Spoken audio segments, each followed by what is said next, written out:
¿Qué tal? Una vez más les habla Sin Mentiras, un gran saludo para todos ustedes. En este video voy a hablar de la repercusión que ha tenido la llamada que le hizo el presidente de Venezuela al recién electo presidente del Perú, Pedro Castillo.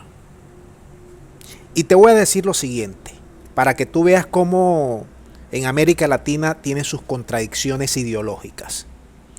La primera llamada que el presidente actual del Ecuador, Lasso, al ganar, hizo a Venezuela no fue a Maduro, fue a Guaidó.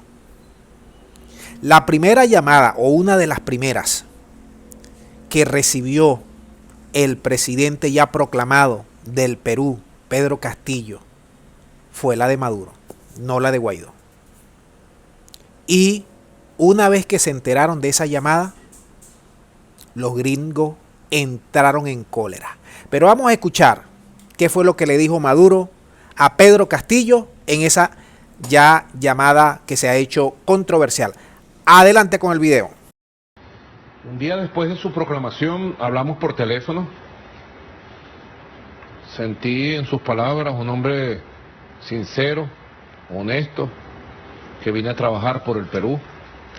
Realmente ha sido una gran sorpresa que ha dado el pueblo peruano llevando a un maestro, un hombre de a pie, un hombre humilde a la presidencia. Le deseé todo el éxito. Hermano, en Perú ha habido una campaña brutal también primero contra el comandante Chávez, después contra mí, contra la revolución bolivariana, pero hay un pueblo profundo que sabe quiénes somos, que sabe que somos hermanos. Dicho esto, los gringos se molestaron y le dijeron claramente a Castillo: olvídate de Venezuela, de Cuba y de Nicaragua. Sigue trabajando con nosotros. Ya te donamos 2 millones de vacunas. Sigue trabajando con el Grupo de Lima. Sigue trabajando para derrocar al gobierno de Venezuela. Eso es en pocas palabras lo que le dijeron. Porque los amiguitos del norte saben que Castillo no tiene mayoría en el Congreso. Saben que su partido es nuevo. Saben que no tiene experiencia como alto funcionario, más allá de ser maestro. Saben que los mercados están atentos ante cualquier desvío para hacerle la guerra. Saben muy bien que podrían convertirlo en otro Humala o en otro Toledo, que fueron, como saben todos ustedes, arropados por esa temible oligarquía peruana, los medios, las multinacionales, la iglesia y el poder fáctico. Ahora bien, Castillo tiene un arma que es poderosísima. Vamos a ver si la utiliza, que es el pueblo. Perú está, como casi todos los países de América Latina, la mayoría, duramente dividido. Ha tratado de vender la idea de que no es comunista, de que no es chavista, de que no es socialista.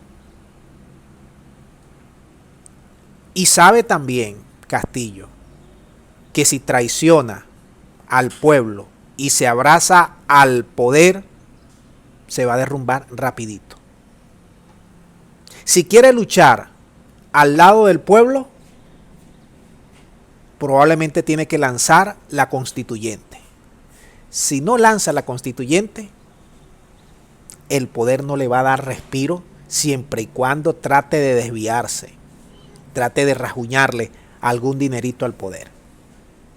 Y les voy a decir más, les voy a contar más. Ya Keiko le dio el primer golpe.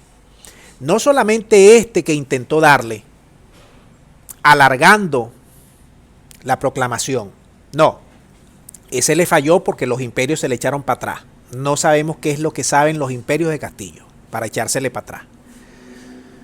Incluso hasta Almagro se echó para atrás.